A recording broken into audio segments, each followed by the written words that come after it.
Aren't you a little short for a stormtrooper?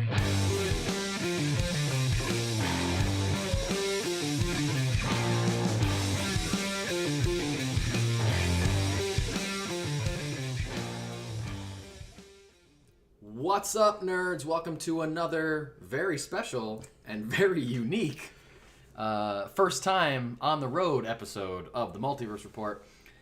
We are recapping the week's nerdy news from Syracuse, New York to Saratoga Springs, New York, and everywhere in between. That's right, we are coming to you live from a random hotel room in Saratoga Springs, New York, together in one screen. Look, we're in the same it's a space. physical thing. We can touch each other. It's wild. Never happened before.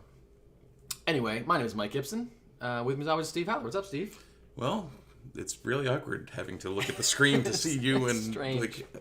But yeah, we're here to tear it up on the Multiverse Report after party for Saratoga Comic Con. Yep, coming to you a day in advance because we're doing 2 full days here at Saratoga Comic Con, and it's 9 o'clock as we are 9:08 as we're recording this. It feels like not 1 a.m. It feels like 1 o'clock in the morning. We're exhausted. We've been on our feet all day, and we know that after another day of doing this, we will not want to drive 2.5 hours home and then record a podcast that night. We'll want to go to sleep, and that's what we're doing. So we thought ahead, smart people that we are, and we brought our recording equipment and figured out a makeshift video and recording thing. So it might sound a little different. Definitely looks different for those of you watching, if anyone's watching. But yeah, here we are. So we got some news to recap. But first, we're going to talk about Saratoga Comic Con. Steve, what'd you think of it? I'm not somebody that has gone to a lot of comic book conventions in my life. I've gone to a few. Yep. I've certainly never tabled at one to the extent that I did today. I've done a mini-con at least. But today was like the first full day at a full-blown comic convention for me. So, and like you said a couple times today, it was weird being on the other side of the table. Like you've been to conventions, but not in the same way. Yeah, like comic conventions I haven't been to a ton of. I've been to other cons, like PAX Unplugged we usually go to, my buddies and I. Yeah.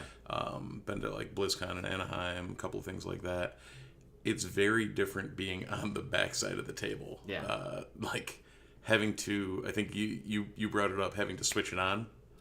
Yeah. And like every time somebody comes up, you're like, hey, how you doing? What's going on? Yeah. How are we? Yeah, you have to be ready to smile and engage at a moment's notice. You have to say hi to everybody that makes eye contact with you. And then you have a split second to judge how interested they are in hearing what you have to say or continuing to stand there, continuing to talk to you. You have to judge that immediately or risk really turning somebody off. Yep. Or sucking somebody in. Yep. Which is wild. And like you and I were saying, there's so many times we would like pitch the book to people, and the book I'm selling my book, The Amazing Shakes, was also selling a horror anthology called From the Static that was put out by Band of Bards, publishing in Buffalo, New York. We sold out of that, so if you're coming to tomorrow's Saratoga Comic Con, sorry, that book's gone. You are not getting that book. You're not. It's all gone. Very popular. And we were talking about how sometimes we would pitch the book, and reactions all over the place, like. And you couldn't gauge what the person was going to do by the reaction. No.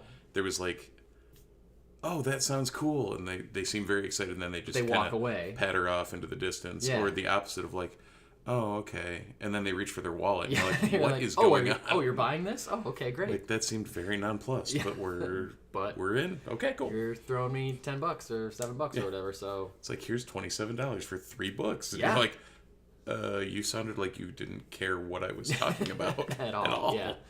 So we had a good first day, although we're exhausted, like we said. Standing up most of the day because I feel like standing is easier to engage with people. Yeah.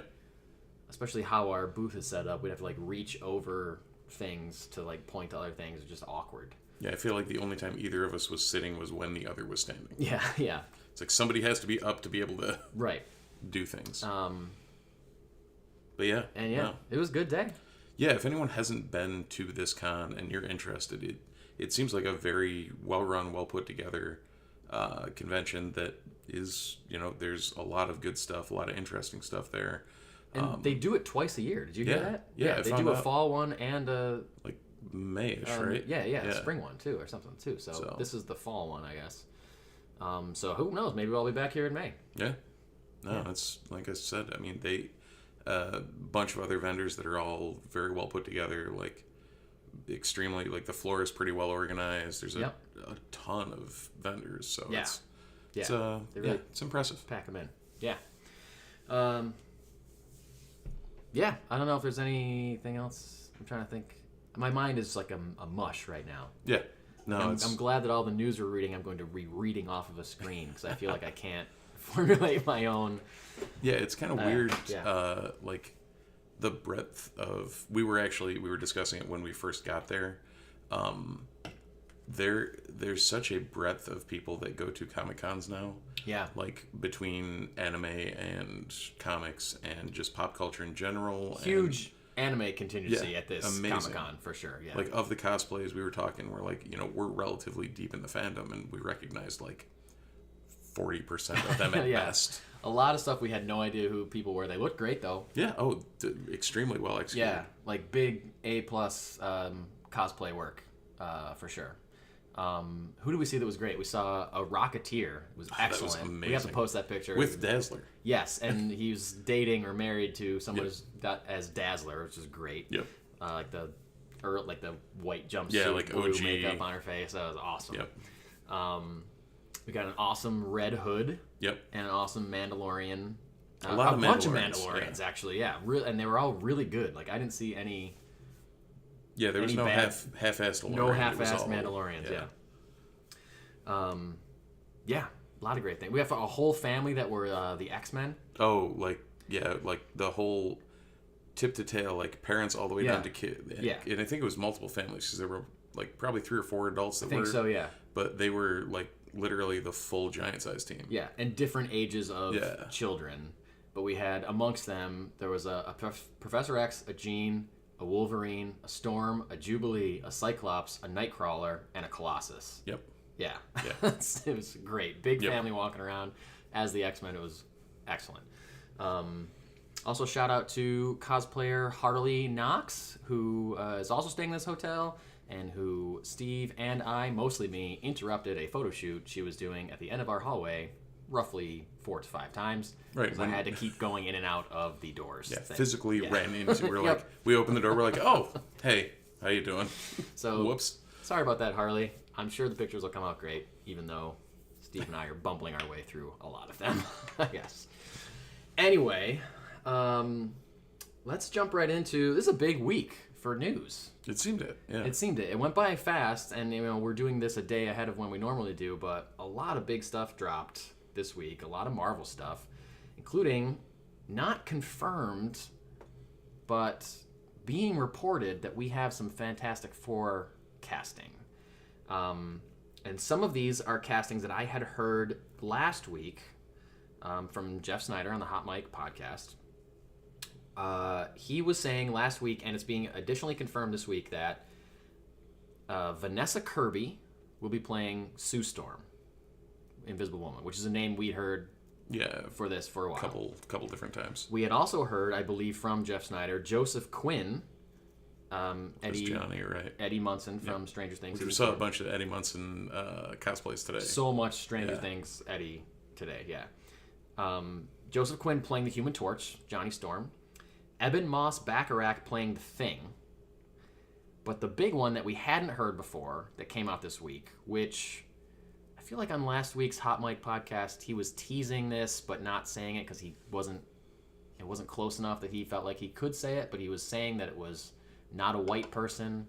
It's being reported that Reed Richards, Mr. Fantastic, will be played by Pedro Pascal. Yeah. The Mandalorian himself, Din Djarin, and Joel. And Oberyn Martell. Yes. Yeah. So he's literally soaking up the nerd money. Yeah, all sorts of nerd money everywhere. So, Steve, you and I are a little split on this because I think it would be cool for Pedro Pascal to play Reed Richards. You are not really on board. I'm not like torn. wild about it, but I see it. I think he's a great actor. Yes. And we don't know how the script is portraying Reed Richards. Right. So I guess that's the crux. That's the crux. Yeah. Is like I love Pedro Pascal. Yeah. Like I think my first time seeing him was Oberyn Martell, and I was like, oh, Same. this guy is like absolutely slaying it. Yeah. And then he ended up everywhere. Yeah. And it's like I don't know. For me, it's he shows he has range, but does he have that? I don't want to say self-absorbed, like, Yeah. I am the smartest man in the room and I know it and I will tell you that. Yeah. And I'm doing what I'm doing and I'm going to be a dick about it. Right. But not realize I'm being a dick. Yeah. And just like, I don't know if he can portray that Reed Richards. I'm sure he can. I think he can do that. He shows he has so much range in a lot of things. But Yeah. like, my initial gut was like, I don't know. Because I haven't seen him play something in that vein. Yeah. So it's like, that's where my worry came from. Right. Now, that said, assuming he has that range, fucking, why not? Yeah. Like, it's great. I mean, all it is, like Joel, his role of Joel on The Last of Us, he's a hard ass. Yeah. And he's a curmudgeon. Yeah. He's not a genius. Right. He's not like arrogant. He's just like beaten. See, and that's the thing is, I don't know if we've seen him play that Yeah. arrogant. But he's like rough. He's like rough around the edges. If Yeah. you take out his heart of gold from that character, he's kind of an asshole. Right. So Kind of. Yeah. So I don't know if he can do that, plus add the fact that he's a arrogant super genius, then I don't know. Maybe he can do it. Yeah. I think he's got it. Again, none of these have been fully confirmed. This is just. I think a lot of this is accurate, seeing as how these are names I've heard Jeff Snyder say for a few weeks now, if not months. Some like Vanessa Kirby, I remember hearing a long time ago. Yeah. Same thing with Quinn as Yep. John. And even I've heard that Eben Moss-Bacharach is in the mix to be in the movie, but not necessarily as the Thing. But now they're saying he's going to be the Thing. And keep in mind, like for you or for anyone else that's iffy on Pedro Pascal as Reed Richards, keep in mind it has been reported many times. Reed Richards is not the lead of this movie. Sue Storm is the lead character in this movie. The movie is about Sue. And so Vanessa Kirby, will, for all intents and purposes, will be the lead. How many nerds are gonna freak out about like that statement? It So hurts me many, to think. so many misogynist nerds. I love it because I love Vanessa Kirby. I think she's a great actress. I think I've only seen her in the Mission Impossible movies, but I think she's great. I think she's gorgeous. I would love to see her lead a film. Oh yeah. Like, and Sue has a compelling enough like. For sure. Well, it's funny because in hindsight, Sue has a compelling enough arc and all that, like that you can make that the lead. But think back to the original Fantastic Four, and it was like a little less so. Yeah, for sure. But she's like, it would be great to see. Yeah. Oh boy, we got people. Oh, hey Brian. Oh hey, looks, we got chats. Yeah, that's right. Maxwell Lord himself. I forgot that he was Maxwell Lord, playing another. Because he's in Star Wars. He's been in DC. Now he's going to be in Marvel. Guy's all over the place. Pedro Pascal. And Brian, let us know if we're coming through choppy or anything, and we'll try and fix it. Yeah. This is we're winging it. Winging it for real. So let us know if anything sounds or looks terrible. Besides our faces. Yeah, they look terrible all the time. That's not all the casting we got for Fantastic Four. Again, rumored. But it is being rumored the role of Doctor Doom, which I don't think we even knew for sure that Doctor Doom was going to be in this movie. Right. No, that said, how are you going to make a Fantastic Four movie? Or let me rephrase that. How is a studio going to make a Fantastic Four movie without putting Doom in it? Yeah. Because you at least want to like introduce the character. Right. To set him up for later. Because we've just been, I've been hearing Galactus as the villain, and we'll get to that in a second. But it is being reported that the role of Doctor Doom is going to go to Mads Mikkelsen, who's a great actor, a great villainous actor. Yeah. However, has already played a villain in the Marvel Cinematic Universe. Right? He was in Doctor Strange. Yeah. Yeah. So that's weird. to me, that means they're not going to introduce they're not going to introduce Victor Von Doom. They're just going straight to Under the Mask. Because you're not going to have Caecilius. Well, I guess. I don't know. I mean, if this makes it even weirder, Jeff Snyder last week on the podcast and in the article that I read talking about Fantastic Four castings, apparently before Pedro Pascal, they were considering not only Adam Driver, who we heard about a million times, but also Jake Gyllenhaal. Like, seriously considering Jake Gyllenhaal, despite him playing Mysterio Right. in Spider-Man Far From Home. So what's are we going on completely here, off Marvel? the rails? Like, what is happening? Like, are they really leaning into their multiverse thing and being like, well, in this universe... I mean, it's a Fantastic Four movie. You've already cast Namor. Just make him the freaking villain. Right. Yeah, right, yeah. They could. Or go Mole Man. Like, go full-blown Mole Man. I would love if they did Mole Man. I really would. I really would. I think you could make that guy terrifying. Speaking of villains, this is another name that I feel like I don't think we've talked about on this podcast. We did once. We did a once. long time ago. Because it's been rumored for a long time, which kind of makes me think that it's true. But it's being reported that Marvel's top choice for the main villain of the film Galactus is going to be Javier Bardem playing Galactus. No offer yet, but sources say that Oscar winner Javier Bardem is Marvel's top choice to play Galactus in Fantastic Four. That was tweeted by Jeff Snyder on November 16th. Javier Bardem is a great actor. I feel like I haven't seen him in anything in a while. But he's really great. And I also remember hearing Jeff Snyder talk on his podcast last week about how they are going to be doing...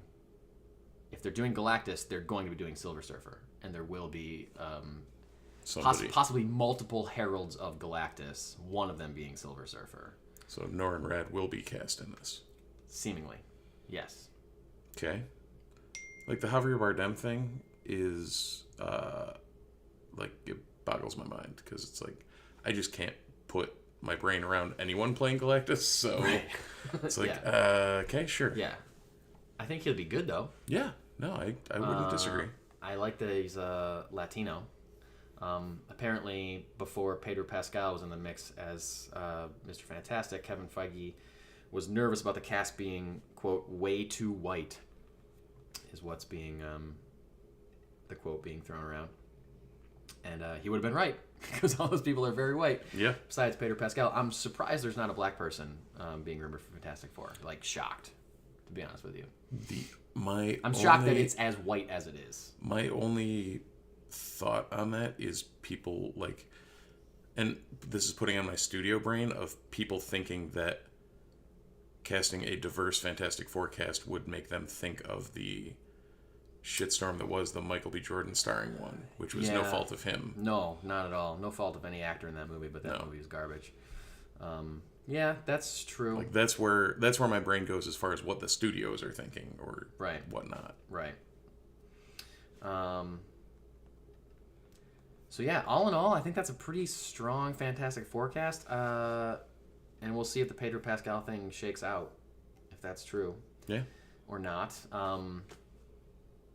That's not the only big MCU news we got this week. Not even the big, or the... Not even the only big Fantastic Four adjacent news. Right. Yeah. We got... this is... And the Fantastic Four stuff is positive news, because that means that movie's moving forward and they're actually doing things with it. This is negative news, I guess, depending on how you look at it. It might be positive news for me. I think it's positive news for me as well. Within the last week, the writer, Jeff Loveness, of Avengers Kang Dynasty, and the director, Destin Daniel Cretton, of Avengers Kang Dynasty, have both been removed from the project. So Avengers Kang Dynasty currently without a writer or a director. Destin Daniel Cretton, it's being called an amicable exit, and that Cretton is still on board working with Marvel on the Wonder Man series and Shang-Chi 2. Right. He directed the first one. Yep. Yep. So there's no love lost between Destin Daniel Cretton and Disney or Marvel, because he's still working on those two projects. He's just not doing Kang Dynasty. Jeff Loveness taking off the project as well. So, Steve, these two things happening, being announced within a week of each other, what does this tell you about Avengers Kang Dynasty? Well, this combined with the fact that hypothetically watching Loki could have tied up some like threads with any potential Kang storylines, Yeah. makes me think that Marvel is seeing or reading the tea leaves and possibly moving away from Kang as the big bad of the current Avengers phase. Yes, this tells me that exactly that. Yeah. That they're gonna dump what's his face? What's his name? Jonathan Majors? Jonathan Majors. That guy. That guy whose name I forgot. He's a that guy actor. Yeah, he's about to be. Yeah. He's about to become that guy actor. Oh, that guy who got convicted of assault. This tells me that Disney is dumping him because he's about to be convicted, or not even convicted. He's about to be on trial for assault. Right. And Disney, very family friendly, doesn't want to be and shouldn't be in bed with anybody who is on trial for assaulting a woman. It's a bad form on Bad the form, use but of... yeah, you know what I mean. And the fact that this movie that has his character's name in the title no longer has a director or a writer makes me think they're not going to make this movie. Yeah. And they will announce a different Avengers movie in its place. Maybe this summer at Saratoga Comic Con. Or whatever. So, don't be surprised, people, if you hear the next announcement about this movie being that it no longer exists. Did you just Freudian slip that? What did I say? You said at Saratoga Comic Con instead of San Diego Comic Con. I did say Saratoga Comic Con. Yeah. Pay attention tomorrow at Saratoga Comic Con when Kevin Feige walks out, announces the new Avengers movie. We've officially lost it. They should. That would be crazy. They should do that. Just go to random cons. Not announce it. They not announce where they're going, but they should. Kevin Feige should walk out at a random That'd be amazing. Saratoga Springs or wherever, and just be like, "Hey, we're announcing the next Phase 7 of the MCU." That would be amazing. Yeah, just People smatter would it lose like their random minds. cons Yes, that's throughout. a great idea. Like, hey, we're announcing X-Men at Tuscaloosa Comic Con. Yeah, anywhere. We're heading to Nebraska and doing like. Oh, it'd be great. That'd be great press. They should do that. Yeah. Marvel, do that. I wonder if Tuscaloosa has a Comic Con. It was a great poll. Yeah. I hope that they do. All right. So be on the lookout for Jonathan Majors to be removed from the MCU and for this movie to not be made. Yeah. Speaking about movies that have been made that maybe shouldn't have been. Who knows? Definitely shouldn't have been. We got a trailer for one. Steve's a definitely. I'm a maybe. I'm up in the air. Excited. I'm excited to talk about this. Yeah. So I made definitely shouldn't have been made, but from what I've seen, Definitely has been made. Definitely has been made, and I'm intrigued, but maybe not in a good way. Yeah. Also, drank Adam. Steve said intrigued. All right. Faithful listeners of this show will know that Steve and I have been obsessed with talking about a movie called Madam Web for a long time. Because, to us, it makes no sense that they're making a Madam Web movie. And until this week, when we saw the new trailer for the Madam Web movie, we had no idea what it was about, who was in it, what was happening. No. Or what was going to happen with this movie, why it was even a thing. No, most of those things still Mike don't mentioned, know. we have no clue on still, even after watching the trailer. Accurate. Yeah. Okay, so yeah, there's a trailer for this movie. Yes. We just watched it before we started recording, and I already don't remember much of it. Madam Web does things. She does things. Okay, it stars Dakota Johnson as Madam Web, Yep. Cassandra Webb, who has some kind of...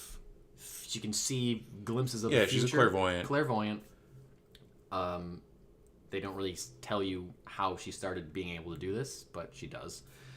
And she gets hooked up with 3 younger women. Just keeps running, and it seemed from the trailer, it seems like their paths just keep intersecting. Yes, like the universe is telling them to be together somehow. Like a web of something. A web of some kind. Interesting.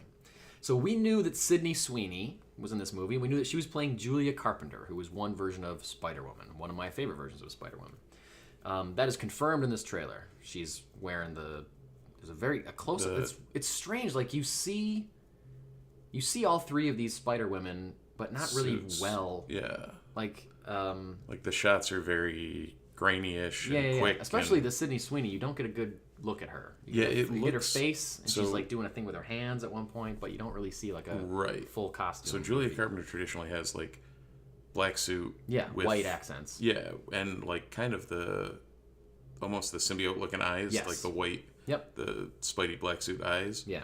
With this, there were no white eyes; they were cut out. Yeah. But it was like the same kind of suit, but weirdly cut out eyes. Yeah. So she's in it. We get to see her. Celeste O'Connor is playing Maddie Franklin, who's another version of Spider-Woman. I believe she's the one with the legs out of the back. Is that right? Like Iron Spider looking? Yeah. Is that her? And then we also got Isabella Merced, who's set to play Hawkgirl in the DCU. Walking between 2 worlds, playing Anya Corazon. His character's name is Arana, I guess, who is another kind of spider-ish person. Aranya? Aranya. Okay, yeah. Anya there. That's true. Okay, sorry. You know me in pronunciation. It's true. I don't do it well. Well, now that I can see the same thing you're looking at, you can help me. So that's 3 female spider people assisting Dakota Johnson. There is one line in this trailer that has already been memed. Oh my god, it was so bad. Like crazy, because it's real bad. Real bad. Because another character in this movie is being played by a guy named Tahar Rahim, Ezekiel Sims. Yeah, which is not, if anyone is a Spider fan, is that a thing? And we're going to go with it. Yeah. If anyone is a Spider fan, it's not the same Zeke Sims from the comics. Well, no. It is, but it's not. He's straight up wearing like an evil Spider-Man costume in this trailer. Yes, and is acting like a serial killer. Yeah, dressed like a Spider-Man. Strange. With spider skills and I don't know. Very strange. Yeah. But she keeps Madam Web keeps seeing this man show up over and over again, and it's one line where she says, "I know that man. He was with my mother in the rainforest while she was studying spiders just before she died." It's just like this line that is trying to cram in so much information in a completely unnatural way. It's already been memed to death. Look up some of the memes on your favorite social media account. They're very funny. I think this trailer looks interesting. I think this movie looks interesting. I don't know if it is good. No. That remains to be seen.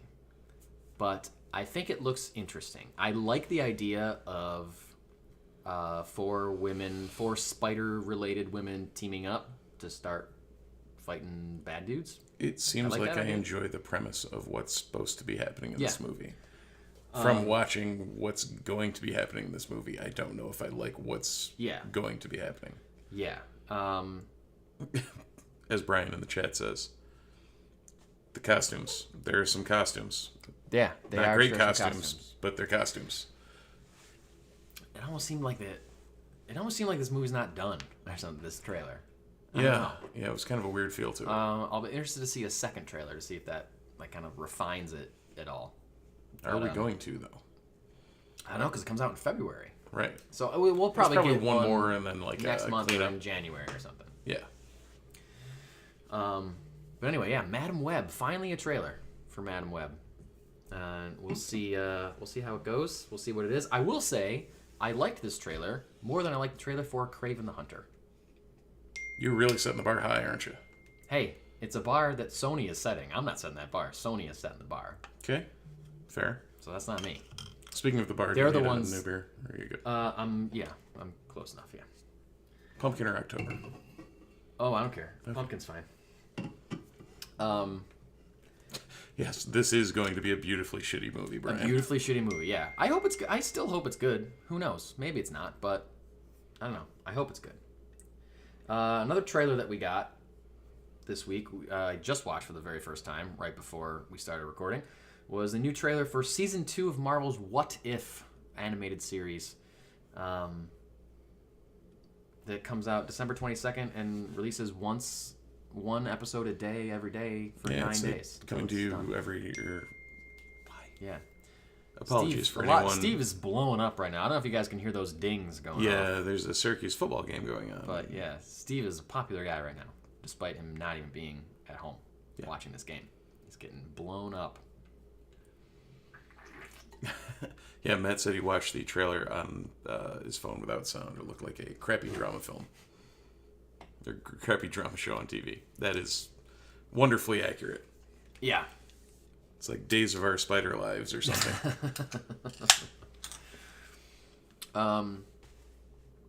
It felt like a trailer they were trying to... Yeah, I'm trying to work on that, Matt. Back to the Madam Web trailer real quick. It feels like a like it has to... I feel like it's a tough trailer to make because you have to introduce 5 characters. You have to introduce 4 heroes and a villain. You have to set up the fact that one of them can see the future, which I think they do well in the trailer. And then you have to set up the fact that the 3 younger women are possibly spider characters. But, like, do they actually become those characters, or are they just, like, future possibilities? Like, they're kind of hinting at this could be your future. But then they show them all in...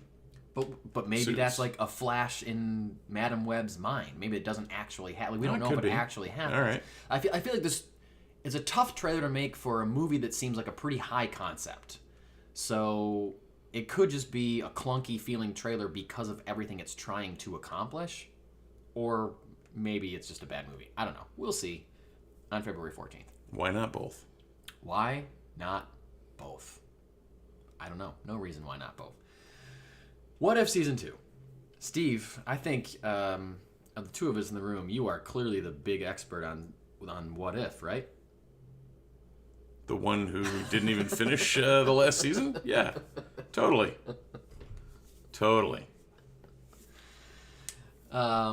Yeah, you loved the first season so much, you just didn't watch I it. watched 5 episodes of it. The first season, from what I watched, the highs were very high and the lows were meh. I was like super mixed on season 1 of What If. Like, I was like, this is fine, but why? Right. Why am I doing this? Why am I watching? Nothing about the trailer for season 2 made me feel like I'm excited to watch it. No, outside of like listening to Michael Douglas's voice, kind of Coming out of an animated 20-year-old. Yeah. Yeah. Like, that sounds like a 80-year-old Michael Douglas. Cool. Yeah. I'm sure it's fine. This show has a lot of fans. Yeah. It's very popular. Conceptually, I love the idea of the What If. I also, yeah. I'll talk about a little bit. I'm talking about a What If comic book that I read this week, or read very quickly before we started. And you got a What If book signed this week. That's true. Yes, I met Brian Kobasic. Sounds right. Is his first name Brian? Kevin? Kevin? Brian? Huge fans, clearly. But he was at Saratoga Comic Con, and he happened to have drawn a Marvel book that I bought when I was like 10. And I saw it listed on his credits before we came, and I was like, I have that book. And I brought it, and he was like, whoa, I haven't seen this in a long time. He was very excited to be able to see it and sign it. Anyway, oh, thanks for hanging out, Matt. Have a good night. Hanging in the chat. Yeah, What If Season 2, it looks fine. The animation is cool, fine, I guess. I don't know. There's nothing about it that really excites me. Sorry, I was surprised. That's a very good Oktoberfest. Is it a good Oktoberfest? Oh, okay, good. Yeah, no, it's... I watched 2.5 minutes of very nondescript animation. Yeah.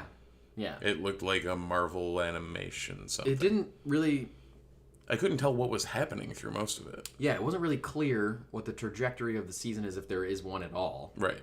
Because the first season started off kind of like weekly stories that ended up, to me, surprisingly, feeding into a larger story. I didn't expect that. Okay. No hint of that in this. But there's also no, like... It didn't seem like there were any big, like, character moments or any big, like, grabbing... Like, whoa, this character's coming back. That you know, like, there's nothing that was like, oh, I can't wait to see. Like the trailers for the first one was like, oh, we get to see Captain Carter and we get to see T'Challa as Star-Lord and all these like things. Like, I didn't really get that in this trailer. There wasn't like we sat here for 2.5 minutes and the only thing either of us said was you saying, "Oh, T'Chaka." Yeah, that was the extent of our commentary on this trailer. Yeah, there was like a lot of like younger, like a. Seeming like set in the past, because it was like you said, it was young Hank Pym, T'Chaka instead of T'Challa, like a younger, you know, decades ago team. Yep. I mean, that idea, I guess, is cool, but there was nothing like, whoa, Rocket Raccoon is Iron Man or something like that, you know, like weird stuff like that. Rocket Raccoon is an otter? Yeah. Whoa. yeah. Groot is Black Widow or something insane, you know, like... I kind of want to see that now. Yeah, exactly. That's what I'm saying. Yeah. Show me that episode and I'll watch it. Do you think you will watch one episode of What If Season 2, having not even finished Season 1? No.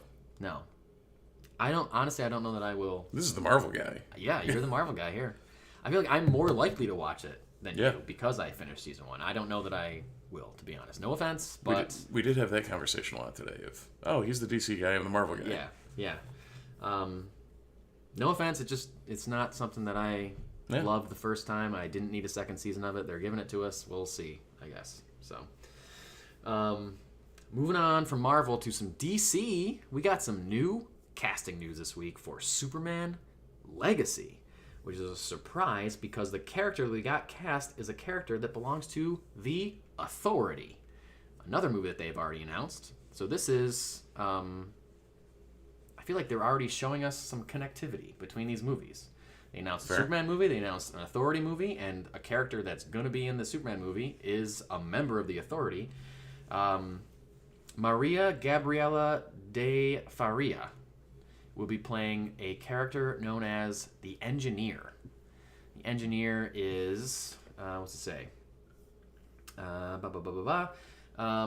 She has, like, nanotechnology built into her body and has, like...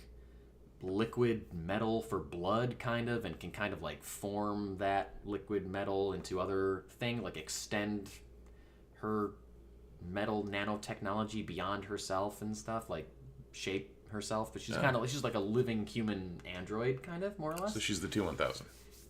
Yeah, kind of. Yeah, she's a human powered by nanotechnology. It's a human machine hybrid. See, I hear the Engineer, and I was thinking like, oh, it's like their version of the Tinkerer. This is not the case. No. But yeah, she is a Angela Spica, or Spica is the character's name, alter ego name, and she was introduced in the Authority #1 in 1999. So she's like a hardcore member of the Authority. Some of the reports of this said that she was playing a villain in Superman Legacy. So I know the Authority are kind of like antagonistic; they're not necessarily bad guys, but they kind of fight their own brand of law enforcement and justice, so could certainly stand at odds with Superman. But I think James Gunn himself, when this news broke and said she's playing a villain, I think James Gunn reposted her saying like villain is such a really strong word or something, so kind of bringing our expectations down. I do remember that I saw him post this on Instagram, or share this article that she was being cast as the Engineer in Superman Legacy.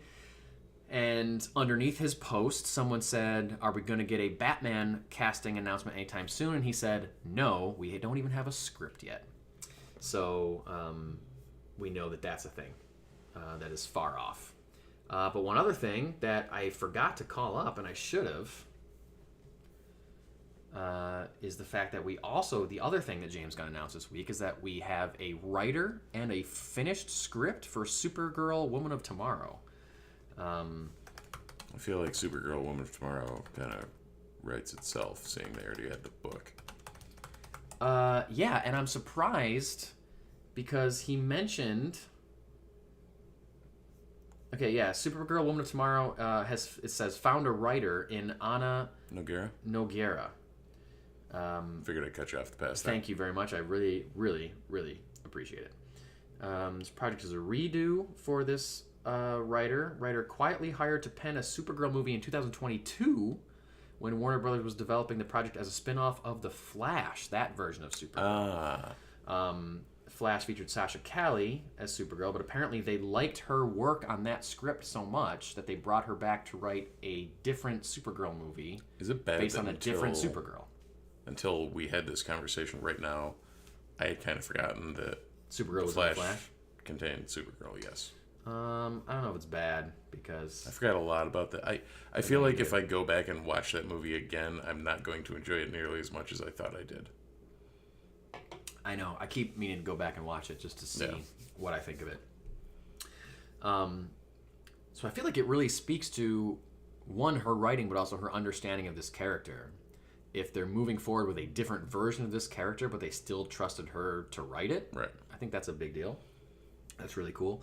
I feel like I remember James Gunn, I don't see it in this specific article, but I remember James Gunn tweeted something or posted something about how that her script for this movie was incredible or something, which made me think that the script was already done.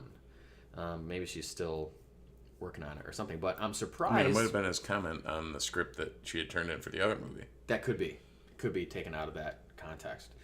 But I feel like we've heard a couple times that James Gunn is working with Tom King on one of the projects in his DC universe, or that Tom King is involved in that somehow. I feel like this would fit that bill. How is it not this? Because he wrote Supergirl Woman of Tomorrow.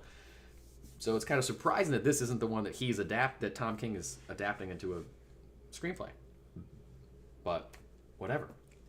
So, but it's cool to hear that movie's moving forward. I feel like that's a movie that I didn't expect to hear anything about for a while. I thought we were going to hear Superman. I thought we were going to hear about them like in the order that they were announced. You know, like we hadn't heard anything about. We don't really know anything about the Authority yet, other than this person's playing this character. We know that James Mangold's writing Swamp Thing, but we hadn't heard anything about Brave and the Bold. We haven't heard anything about Supergirl. I figured it'd be like a longer time, but here we go. It's being written. Great, awesome. I still have not read all of Supergirl Woman of Tomorrow. That's like something that I really need to dive into because I just hear how crazy good it is all the time. And yeah, I'm excited for both of these announcements. I'm excited to hear more about Legacy. I'm sure we'll get more going on. I'm sure we'll get more. You know, we might get confirmation that Matthew Vaughn is directing The Authority. That's been rumored for a long time. We'll figure out if what's his face that did The Flash is still doing Batman: Brave and the Bold. Andrew Muschietti. Remember they announced that before The Flash came out, but then The Flash bombed. So who knows? Quick follow-up before we move on from DC stuff that I'm excited about. We talked about last week how famous idiot David Zaslav had shelved Coyote versus Acme in favor of a tax write-off. Yep.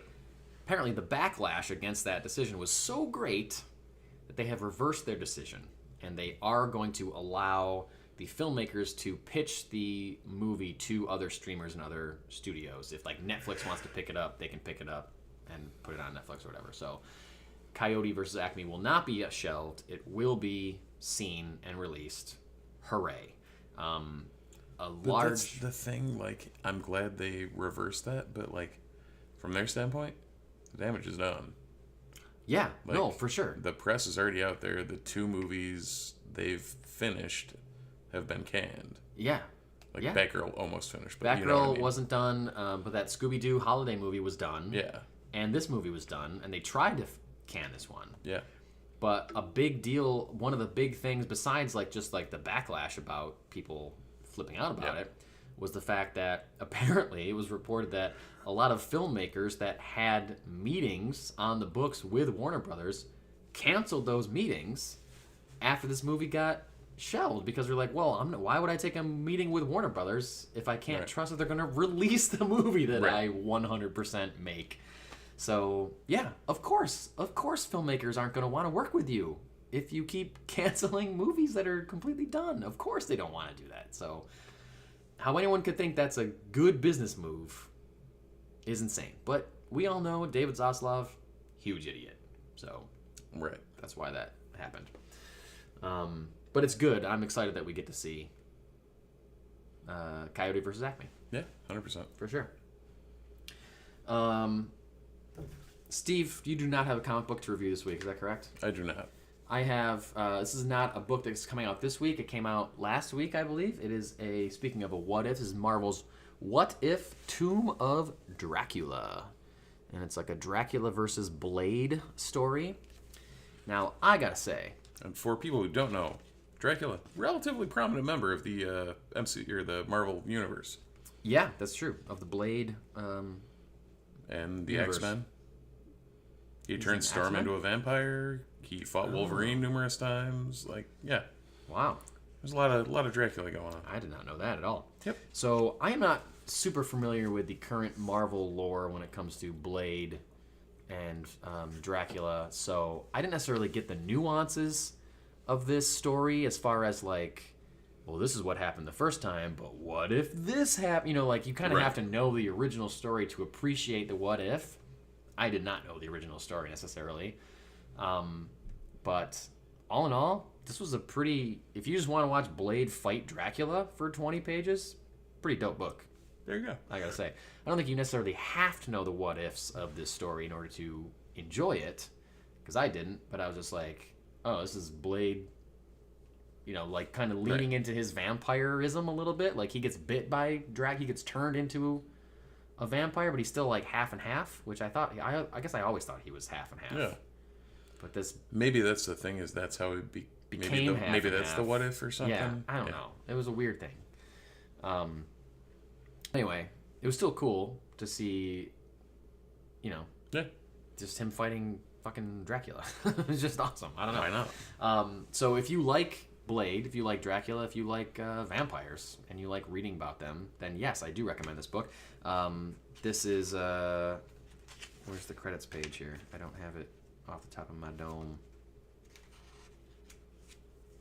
Whoa. Written by Marv Wolfman? Or did they just have to What? credit him because he wrote the original story? I don't know. That seems... Is Marv I Wolfman feel like we would- alive? Marv Wolfman is alive. Okay. Wow, yeah, Marv Wolfman, writer. Okay. Dave Cutler, penciler, inkers, 4 different inkers. Scott Hanna, David Cutler, Victoria Olazarba, and Livesey. Inkers, colorists, Antonio Fabela, D. Canife, and Edgar Delgado. Letterer, Travis Lanham. Yeah, so that's probably why I thought it was so good. Written by Marv Wolfman. Classic Tomb of Dracula writer. Yeah. Come back for one more stab at the what if. And I apologize to Marv Wolfman. I didn't realize he was only 77. I thought he was Yeah. older than that. You might be thinking of his partner, George Perez, who passed away Yep, there you go. last year. That might be it. They both have appeared in recent episodes of the wonderful Teen Titans Go. So you can check that out. Wolfman was the creator of Blade. I didn't realize he was the creator. I knew he wrote Tomb of Dracula. I didn't realize he created Blade. Oh, that's awesome. Cool. Yep. Well, that makes sense to bring him back for the what if then. Absolutely. Other books coming out in your local comic book store. By the way, did we mention that this show is sponsored by Funky Town Comics? I don't think we mentioned that. No, up I top. don't think we we jumped did. right into the Saratoga-ness of this whole thing. But yeah, Funky Town Comics, Camillus, New York. Check them out for all your comic book needs and toys and vinyl. All the stuff. They got everything. Who knows? Next year you might see him out here. That's true. You might. You will definitely see them in Syracuse, New York in March at Syracuse Collectors Con. You will also see me there. And possibly Steve. And you'll also see Matt Flint, who's in the chat. Matt Flint in the chat and Collectors Con. Check us out there. Or was in the chat. He did was. Take off, but He did say a polite goodbye. that's true. Polite exit. And yeah, I'll be there. Nothing but a gentleman, that Matt Flint. I think I've been adopted as your booth buddy now. I think so. Yeah, as long as schedules align, Yeah. it's going to be these two at every Comic Con. Why not? It's a lot of fun. It is a lot of fun. Speaking of comic books, these are some books that are coming out this week in your local comic book store. Amazing Spider-Man number 38. Avengers Incorporated number 3. Batman Off-World number 1 of 6. This is Jason Aaron, famed Marvel writer. Yeah, his I forgot first about that. stab at the DC. Oh, god damn it. Thing. I didn't want to have to pick that up. Batman Superman World's Finest number 21. Black Hammer End number 4. Captain Marvel number 2. Carnage number 1. I didn't realize Carnage was getting another. Didn't he have an ongoing? He's getting another ongoing? They had the Absolute Carnage, then they had a different Carnage. Like, I feel like he gets long minis or like. Yeah. I don't think he ever gets like a true ongoing. I think every year they just bring him back for another random 6 or 8 issue. Honestly, I feel like that's the way to go with Carnage. Yeah. He's better in small doses. Catwoman number 59. Daredevil Black Armor number 1. Oh, that's cool. We're reviving the black suit. Disney Villains Hades number 4. We got Green Lantern War Journal number 3. Gunbreed number 3. Gunslinger Spawn number 26. Hack Slash Back to School number 2. Harley Quinn Black, White, and Redder number 5 of 6. Harriet Tubman Demon Slayer number 3. Immortal X-Men number 17. Incredible Hulk number 6. Invincible Iron Man number 12. Jay Garrick The Flash number 2. Justice League versus Godzilla versus Kong number 2. Kill Your Darlings number 3. Lady Death Cybernetic Desecration. Okay. Wow, what a title. Marvel Superheroes Secret Wars Battle World number 1. What is that? I don't know. Like a revisit to the world It of looks Secret like Wars, it I guess. might be.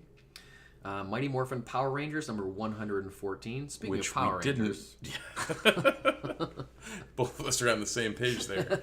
I don't think either of us had any idea that Power Rangers were as in the cultural zeitgeist as they are. Big, Yeah. big following at conventions. Yeah. Was it the Pink Ranger was there today? No, there was probably 4 or 5. A number of Power Rangers were at Yeah. Saratoga Comic Con today. Nightwing number 108. Pathfinder Wake Dead number 4. Plot Holes number 4. Sensational She-Hulk number 2. Star Trek number 14. Star Wars Bounty Hunters number 40. Star Wars Dark Droids D Squad 3. Superman. Oh God, really? Yeah. I made 3 of those already. Do you Dark remember Droids? D Squad? No, what's D Squad? D Squad was the Oh, Clone is that Wars, Merv Gascon, Meeber Gascon rather. Yeah. Yeah, that whole mess. That was D Squad. Well, they're back in comic book form. Check them out, people. Superman number 8. Titans number 5. Uncanny Spider-Man number 4. Void Rivals number 6. Wolverine number 39. Wonder Woman number 3. Wonderland Child of Madness number 1. And X-Men number 141. Hell yeah. Steve, anything you pulling? I just exited the window so you can't look at it. But The X-Books. It's funny, like Mike mentions X-Men 141. They're putting a facsimile out of it. yeah. And at the con, 2 booths over from us, there's someone who's got a pristine copy of 141 that I'm like, Dude, this guy's got... I'm on the edge of. This guy's got books like you wouldn't believe. Like He's got a Secret Wars number 8 just sitting there, like, for Secret Wars number 8 being well the priced. first appearance like, of the Spider-Man black suit, symbiote suit. Yeah, and like they're expensive, but they're not as expensive as Right. they should be. Right. So Steve and I are like, do we spend all the money that That was made I for just the... made at this con? We just buy all these? Yee. It's really going to be hard for me not to make an offer, at least on first appearance of Madame Xanadu that he has. He's also got first appearance of Human Target. These are 2 like deep cut DC characters, but I'm into those. I kind of want both of them. Yeah, for anyone who doesn't remember, that's Secret Wars 8, the classic Yeah. black suit cover. X-Men, the 141 that Steve's talking about, is the first issue of Days of Future Past. Yeah. Yeah. Yep. Which I already have 142, which is the finale of Days of Future Past. So really seems like you should buy this one. Yeah, it probably does. I think but you should. if I can talk the guy down to something even more ridiculously reasonable. He did say, because we're vendors, he said, I'll hook you guys up. Yeah. So I don't know what that means, but I could knock $20 off the price of one of those or something. I don't know. The ones I'm after are less expensive than the ones you're after, I gotta say. Well, the Secret Wars one is not a reasonable. No. Like, unless he was giving that to me for $100, I don't think that's happening. That would be a steal of $100. Yeah. That would be nothing. You could turn that around real quick. Yeah. No, that's I had already told myself 100 was my funny money, so it may be. Maybe. Question for you. Say he gives you the first appearance of the symbiote black suit Spider-Man suit for $100. You keep it or you turn it around? Sell it. Probably keep it with the potential of Secret Wars coming out. Yeah, because it's going to skyrocket. Yeah. Yeah. But, like, how much more could it skyrocket, though? Because we've already seen, like, we've seen Black Suit Spider-Man in live action already. We've seen Venom in live action. Like, how much more could it go up if just because Tom Holland is wearing a black suit now? You know? Yeah, I mean, the last time we saw the black suit in live action wasn't really the best movie in the world. It was not. Per se. It was not. Yeah, no, I don't know. I don't know either. Well, we've just talked about happy things. Let's talk about less happy things. Yeah, we have some, I'm considering these one-shots as some small stories. It's being reported, how long ago did we talk about this happening? A year? Did they announce this? That it was being made? Yeah. Or that it was on hold? That it was being made. Probably about 2 years ago we talked about it. Over a year at least, yeah. A long time ago we announced. We exclusively breaking news here on the Multiverse Report. We get scoops all the time from Lucasfilm. Not true. It was reported over a year ago that Star Wars: The Knights of the Old Republic classic video game was being remade for a new generation. And apparently that's not happening anymore. It's no longer in development. There was some, I remember reading that it Switch Studios, but apparently, let's see, gaming industry insider Jeff Grubb gave an update saying, I just want to clear it up. This game is not being worked on right now. Just full stop. This game is not being worked on in any way at any studio. I looked into it a little bit. I don't think this is news to most of you. I think you guys can piece this together if you've been listening to this and Sony stepping away and scrubbing mentions of Knights of the Old Republic from social media and YouTube. I think you can put 2 and 2 together there. But just to 100% confirm it, this game is not being worked on right now. So, not really any information on why they're not doing it anymore, which is a bummer. Because I was very excited about this, being someone who has never played Knights of the Old Republic. Yep. And would love to. I was looking forward to replaying it. I don't necessarily want to play it on some, like, just shitty they remastered it for the Switch and some other systems, but it's still, like... Well, I don't have a Switch. Yeah. And I don't want to play some bootleg copy of it. Right, or whatever, and they remade it for the phone, which they had on sale for like $2 one time, and I bought it. Really? But it's a wonky ass control system, and it's not. I might try that. Yeah. I didn't know it was a phone game. How is that possible? It seems insane. But that's a bummer. But if you're looking forward to that, then sorry. Well, you're not now. You're not anymore. Let's jump to this one next. End with the other fun Star Wars thing. This is a small one, but excited. I am very excited to hear that Harley Quinn animated series has been renewed for season 5, which is awesome. I have not finished season 4. Still in the middle of it, but it's hilarious. It's insane. A lot of twists and turns. Shocking. Again, I've said this before. I say this a lot when we talk about this show, but I am continually shocked that DC, the brass at DC, allows this show to exist and allows this show to do what it does with its A-list characters. When I'm thinking of season 4, specifically thinking of Nightwing.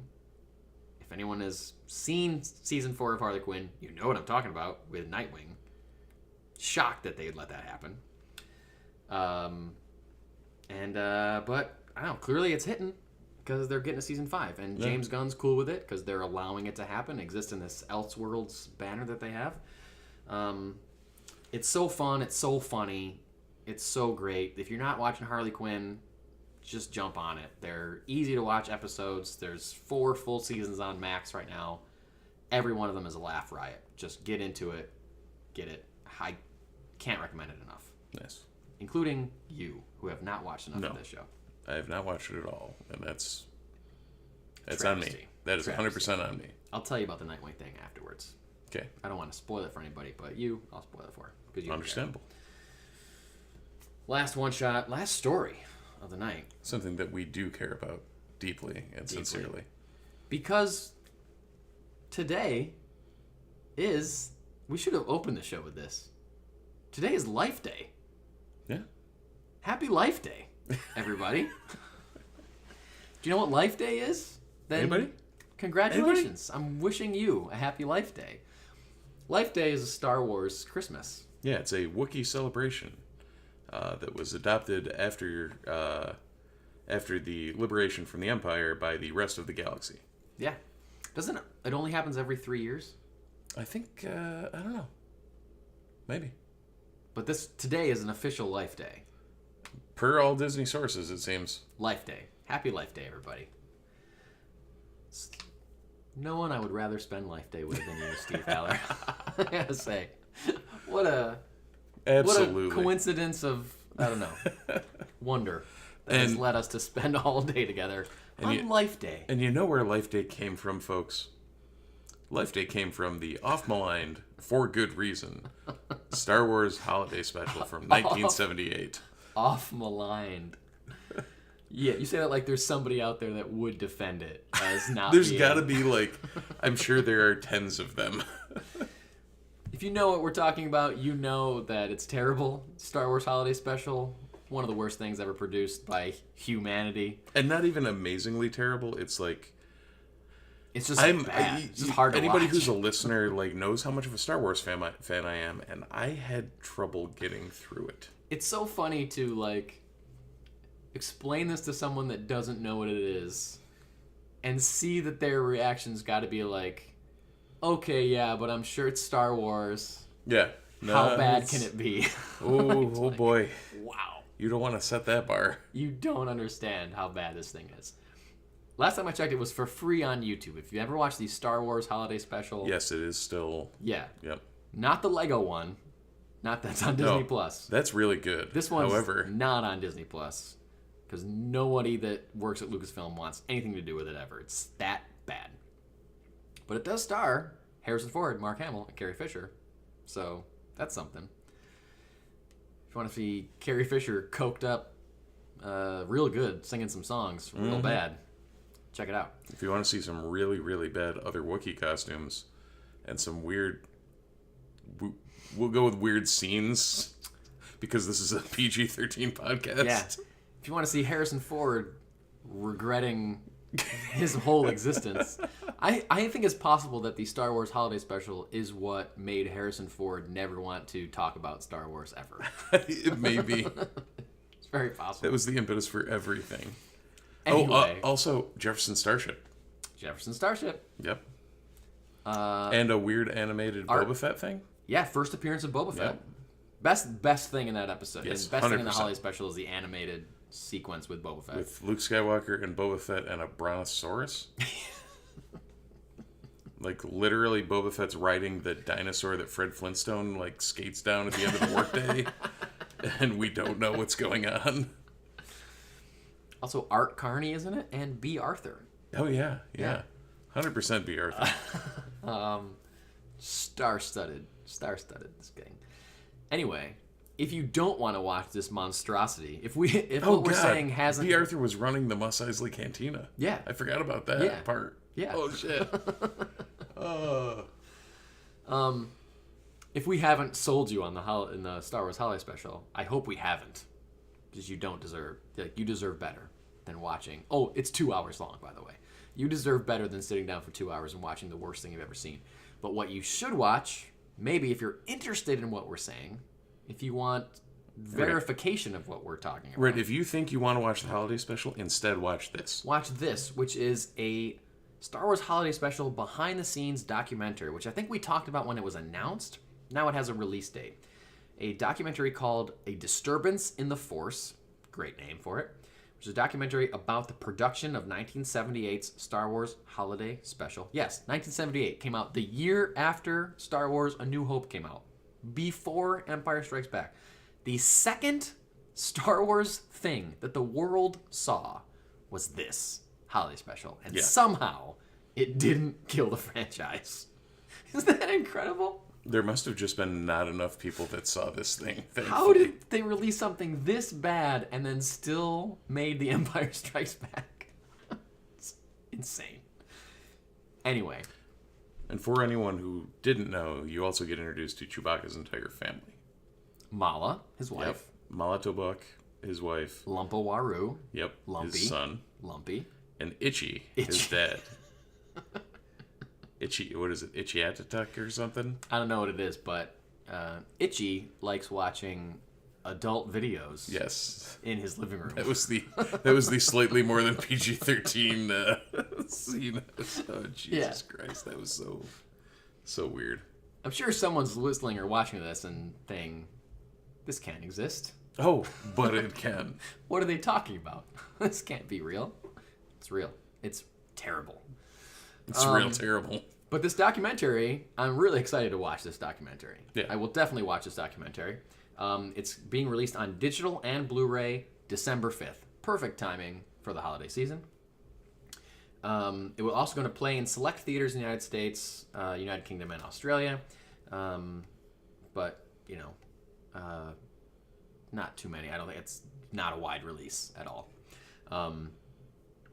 The synopsis for it says, travel back to a galaxy far, far away, the infamous Star Wars Holiday Special. This documentary dives into the mystery of how it happened and why 45 years later it has become, much to the chagrin of George Lucas, the ultimate cult classic among Star Wars fans. Featuring interviews with Seth Green, Kevin Smith, Patton Oswalt, Paul Scheer, Weird Al Yankovic, Donny Osmond, Bruce Vilanch, and many more. The Disturbance of the Force is directed by Jeremy Kuhn and Steve Kozak. Also produced the documentary alongside Kyle Newman. And it's about the Star Wars Holiday Special. It's the thing. I'm excited. All those are very funny people that are going to talk about it. So I feel like it'll be a funny thing, whether they're talking about their first experiences with it or reacting to it. I think that'll be worth watching for sure. As the story goes, George Lucas had the idea for it to be about Wookiees. He pitched a couple ideas to a room of writers and then left and had nothing to do with it. And then once he saw it, he thought it was terrible. And what's the quote that he gave at a convention once? He said, if I could personally collect and burn every copy of it, I would, or something like that. There's a reason it never got released on... It's never been officially released. Yeah. It's not on Disney Plus. It's never been on Blu-ray or DVD or anything because it is so bad. You have to watch it on YouTube. And again, it is 2 hours long. Longer than A New Hope. Yes, it was. Yes. Less longer than Empire Strikes Back. I don't even know if Return of the Jedi might barely be 2 hours. Yeah, the official runtime is 98 minutes. What are you doing? What are you doing? It's bad. It's not even, we're laughing about it, but it's not even... No, when you're watching it, though, it's not even laughing It's not even laughable bad. It's just bad. It's not like a so bad it's funny. It's just bad. It's just bad. But I think that's it. Oh, yeah, I forgot. Sorry, I pulled up a synopsis. But, at one point, Chewie's wife calls Luke in his X-Wing. It's just a cell phone call. Okay. Yeah. Hey, what's up? That's the only time Mark Hamill's in it, I think. It might be. Yeah. He looks very glossy-eyed, I remember. Oh, yeah. Yep. Yeah. There were no enhanced substances on that set. I kind of think that you and I should record a commentary track for the Star Wars Holiday Special. Just MST3K the shit out of it? Yeah. Okay. I believe that there is a Riff Tracks version, a Riff Tracks commentary for it. Nice. but I think you and I should watch it. Yeah. That should be our first Maybe we should, we should do. Patreon episode. Because I don't think either Matt or Adam have seen it. Oh, yeah. We could do the same thing we did for the Ahsoka finale. Man. That would be so hard. That would be so hard to sit through. Oh, God. Ugh. Yeah, just make it, the goal is just make it as long as we can. Yeah, as long as possible. Yep. That's all I got, Steve. I think we're good. I think we did it. Our second live podcast ever. Our second live podcast ever. Little over an hour, I think. I think we made... Hour 18. We made our time. So, yeah, Steve and I are going to be here for another day of Saratoga Comic Con tomorrow. So if you're in the area, come on by. Check it out. Say hi. Absolutely. And, Oh, also, James Earl Jones did reprise his role as Darth Vader's voice, and that's true. He did. I forgot about that. yeah. See, I've only seen the ending of it once because I've only sat through the whole thing one time. And there's been times when I've put it on and been Just after a while, it's been yeah. like, no, I can't. I'll put it in it's like a background thing if I'm wrapping presents or something. I'll put it on. For anyone But who's even then- watching that has watched the show numerous times, I would rather watch The Rise of Skywalker than this. I would rather watch any Star Wars movie. Oh, yeah. And Anytime. sorry, to clarify, Rise of Skywalker, your least favorite Star Wars movie? Yeah. Yeah. I'd rather watch. Hands down. I'd watch Attack of the Clones. Easily, that's my least favorite Star Yeah. Wars movie. I would watch that Clockwork Orange style with my eyelids propped open like this. I would watch Attack of the Clones like this 10 times before watching Star Wars holiday special. It's bad. It's bad, people. It's bad. Well, you know what else you could do? If you want to tell us, if you want to watch it and then tell us how bad it is, Oh yeah. you should leave that as a 5-star review for us. Please do that. On Apple Podcasts. Give us 5 stars and then talk And then about just how talk bad about the how Star bad the holiday special is. If anyone does that, I applaud you. I applaud you great. for the 5 stars, but also for sitting through the holiday special. Yes. Also, if you want to get a hold of us on the socials, the Multiverse Report. Beyond that, feel free to check out multiverseport.com. Get a hold of us however you want to. We're around. Find us on Yeah. whatever platform you feel like. Instagram and Threads and kind of Blue Sky, but not really Blue Sky. But Blue Sky's weird. Blue Sky's weird. I like the Blue Sky, but also there's not much going on there. I like it a lot, but there's really nothing happening. Yeah. Threads is more of a... Threads feels more like Twitter. Yes. To me. But, and then, we post on Facebook sometimes too, but... I think it's usually auto posts from posting stuff on Instagram. Yeah, I agree. But yeah, we put up some pics and stories from today at Saratoga Comic Con. We'll put up more tomorrow, so check those out. And I guess... So yeah, this is our episode this week, so we won't be doing one tomorrow night. This is it, Saturday night episode, and we'll be there not tomorrow, but the following Sunday, post-Thanksgiving. Right? Happy Thanksgiving, everybody. Happy Life Day, happy Thanksgiving, happy Black Friday. All those things happening. Happy Blackout Saturday. Happy Blackout Saturday. Yeah. And that's all. We love you. Goodbye. So until next time, Steve and I have to go watch Christmas Vacation real quick. So we got to cut this short right now.